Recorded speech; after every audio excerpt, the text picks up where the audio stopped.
Hey guys, അപ്പോൾ ഇത് Sunday evening study വ്ളോഗാണ്. എനിക്കൊന്ന് പുറത്ത് പോകണ്ടായിരുന്നു. അതാണ് ഈ ഒരു വേഷത്തിൽ ഞാൻ നിൽക്കുന്നത്. പുറത്തൊക്കെ പോയിട്ട് വന്നതിന് ശേഷം നല്ല ക്ഷീണമുണ്ടായിരുന്നു. പക്ഷേ പഠിച്ചേ പറ്റുള്ളൂ. പഠിക്കാണ്ടൊരു ദിവസം ഗ്യാപ്പ് എടുത്താൽ ശരിയാവില്ല. അപ്പോൾ എന്തെങ്കിലുമൊക്കെ പഠിക്കാമെന്ന് വിചാരിച്ചിട്ട് എൻ്റെ ഫേവറേറ്റ് സബ്ജക്റ്റ് ആയിട്ടുള്ള അക്കൗണ്ടൻസി എടുക്കാമെന്ന് ഞാൻ ഫൈനലി തീരുമാനിച്ചിട്ടുണ്ടായിരുന്നു. അപ്പോഴാണ് എൻ്റെ പഴയ സ്പീക്കറാട്ടോ ഇത്. അതുകൊണ്ടാണിത് ഈ ഒരു കോളത്തിരിക്കുന്നത്. ഭയങ്കര പഴയതാണ്, കുറേ വർഷമായിരിക്കുന്നു എൻ്റെ കയ്യിൽ.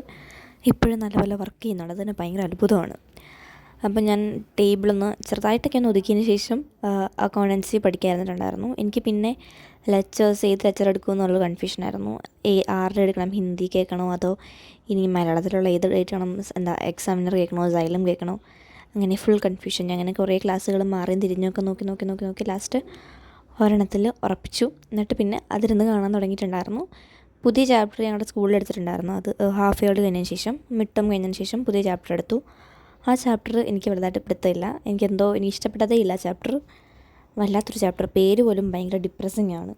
എനിക്ക് പഠിക്കാനൊരു ഇൻട്രസ്റ്റ് വരാത്ത രീതിയിലുള്ളൊരു ചാപ്റ്റർ. പക്ഷേ കുഴപ്പമില്ല, പഠിച്ചാലേ പറ്റുള്ളൂ. കാരണം ഞങ്ങളുടെ അടുത്ത വരാൻ പോകുന്ന എക്സാമിന് എന്തായാലും ഈ ഒരു ചാപ്റ്ററിൽ തന്നെയായിരിക്കും മാക്സിമം വെയിറ്റേജ് വരാൻ ചാൻസ് ഉള്ളത്. അപ്പോൾ ഈ ഒരു ചാപ്റ്ററിന് കുറച്ചും കൂടെ കോൺസെൻട്രേഷൻ കൊടുത്ത് കുറച്ചും കൂടെ ടൈം എടുത്ത് എന്തായാലും പഠിച്ചേ പറ്റുള്ളൂ. അക്കൗണ്ടൻസി എൻ്റെ സ്കോറിങ് സബ്ജക്റ്റിലൊന്നാണ്. അപ്പോൾ അതെനിക്ക് കളയാൻ താല്പര്യമില്ല ഈ ഒരു ചാപ്റ്റർ കാരണം. ഞാനൊരു Sunday day in my life എടുക്കാമെന്നൊക്കെയാണ് വിചാരിച്ചത്. പക്ഷേ Sunday day in my life എടുത്താൽ ശരിയാവില്ല. കാരണം സൺഡേസ് ഞാൻ കൂടുതൽ റെസ്റ്റ് എടുക്കാനാണ് യൂട്ടിലൈസ് ചെയ്യുന്നത്. ക്ലാസ് ഈ ഒരാഴ്ചത്തെ ക്ഷീണം മൊത്തം സൺഡേയിൽ ഞാൻ തീർക്കാറാണ് പതിവ്. അതുകൊണ്ട് തന്നെ ഡേ ഇൻ മൈ ലൈഫ് ഞാൻ അങ്ങോട്ട് വേണ്ടാന്ന് വെച്ചിട്ടുണ്ടായിരുന്നു.